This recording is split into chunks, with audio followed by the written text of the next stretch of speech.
стандард и сиромаштијата се одразуваат врз функционирањето на АРАМа и врз безбедноста на Република Македонија? Вака, значи,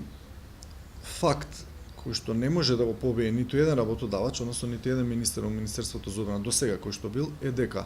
паричните примања, односно она што народски го велиме плата и надоместоци на плата во Министерството за одбрана, вклучувајќи армијата на Република Македонија, се на толку ниско ниво што ние слободно може да кажеме дека тоа е буквално социјална помош или социјална плата, ако веќе го користиме зборот плата. Значи, жалосно е што еден од основните столбови, ако не и прв столб за безбедноста на државата, кој што гарантира опстанок на било која држава, задржување на државноста како што е безбедноста, меѓу кои Министерството за одбрана и армијата на Република Македонија, дека вработените во такво суштинско министерство се многу ниски платени и со своите парични примања не се во состојба да го поминат месецот, односно да обезбедат достоинствен живот за своите фамилии и за своите деца. Тоа се одразува понатаки во целокупните пори на општеството. Значи, знаете како, вработените во Министерството за одбрана и во армијата на Република Македонија, наместо да изведуваат својата работа за која што се платени, без да размислуваат на пропратните елементи, дали дума ќе донесе доволно средства за да ги обезбедат основните услови, да ги платат држиските трошоци, струја, вода, парно, телефон и така натаму. Дали на своите деца ќе му возможат пристоен живот. Под пристоен живот не мислам на луксузирање, мислам на оние основни потреби кои што се облека, обувки, книги за на школо, значи сите оние кои што го карактеризираат еден елемент на нормалност на живење. Што е тоа нормално во Република Македонија, веќе е знак прашалник, но ќе повторам дека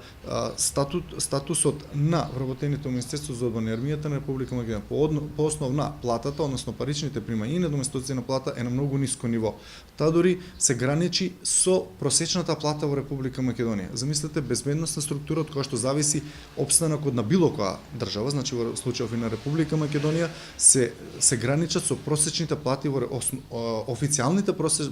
официјалната просечна плата во Република Македонија. Што значи тоа за безбедноста на државата? Тоа за безбедноста на државата значи послабо извршување на задачите, потоа поврзаноста на немањето на финансиски средства за добро платени професионални војници, односно старешини вработени во МО и АРАМа, значи дека немање пари во буџетот и за основни средства за работа, тоа значи дека средствата за работа кои што служат за вежбање, кои што служат за извршување на секојдневните задачи, обуки, кои што се потребни уствари средствата и за извршување на вистински задачи, затоа што мора да бидеме реални дека во Република Македонија од време на време се случуваат и вистинско ангажирање на армијата. Кога тоа го кажувам, не мислам на поплави или на некои такви елементарни, зборам на вистинско ангажирање на армијата, каде што се случува и спорадични престрелки и така натаму, користење на огненото оружје. Значи сето тоа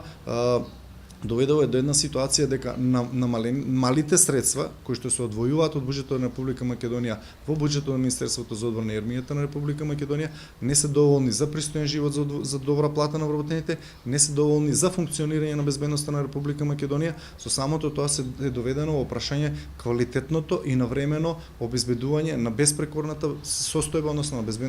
безбедносната ситуација во Република Македонија. Кои се основните барања на Синдикатот на одбраната? Синдикатот на одбраната и безбедноста при крајот на минатата година, пред да се изврши упадот, нелегалниот, односно нестатутарниот и незаконскиот упад од страна на одредени лица кои што се вработени во Министерството за одбрана и армијата и кои што се за жал подпомогнати од сегашното раководство на Министерството за одбрана, кој што директно и најбрутално безобразно се вмеша во синдикатот и во неговите внатрешни односи. Значи, ние ги испорачавме нашите барања со кои што мислевме дека ќе овозможат подигнување на еден степен во скалилото за подостоинствен живот и за подобро извршување на работните задачи на приpadниците на армијата, на Министерството за одбрана и армијата на Република Македонија. Тоа значеше зголемување на платата од 20%.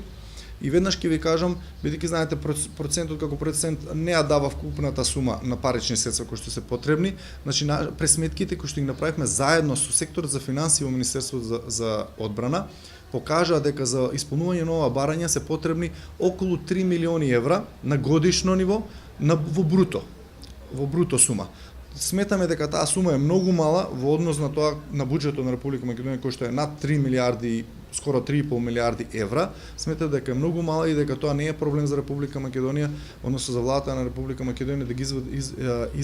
извади тие средства и да ги даде на Министерството за одбрана. Пак ќе кажам, се во насока на подобрување на квалитетот на безбедноста на Република Македонија. Доколку овие ваши барања не се исполнати во наредниот период, кои се вашите следни чекори?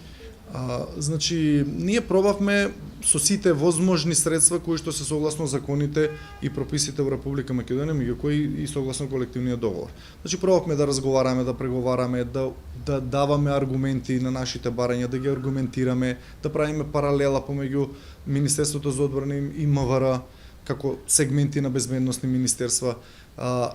Секаде наидовме на разбирање на нашите барања, но сите креваа раменици, односно министерот за одбрана креваше раменици кога тоа требаше да се реализира. Се вадеа на владата, на избори, знаете, во Македонија во политичка ситуација веќе 2-3 години наназад е во една криза политичка и немаме една стабилна влада која што ова би го разрешила. Но ние како синдикат не можеме да чекаме разрешување на политичката ситуација кога ние не сме ја создале, кога не сме учесници во истата. Значи ние ги бараме правата од работен однос кои што се загарантирани со Уставот на Република Македонија и тие права од работен однос, значи доколку не се испочитуваат, ние постапката што поради нелегалниот упат се запра за штрајк, значи ќе продолжи. Односно, тоа значи дека Република Македонија ќе биде единствена земја како аспирант во рамките на НАТО, значи и од НАТО земјите кои што се члени и сите оние кои што се аспиранти, во каде што ќе се случи штрајк во армијата на Република Македонија и ние ќе бидеме најверојатно пример во понатамошните школувања на високи представници, на војни представници во НАТО академиите, каде што ќе се покаже, каде што армијата на Република Македонија и Република Македонија ќе биде класичен пример како не треба да биде грижата на една земја кон сопствената безбедност, односно кон припадниците на армијата на Република Македонија.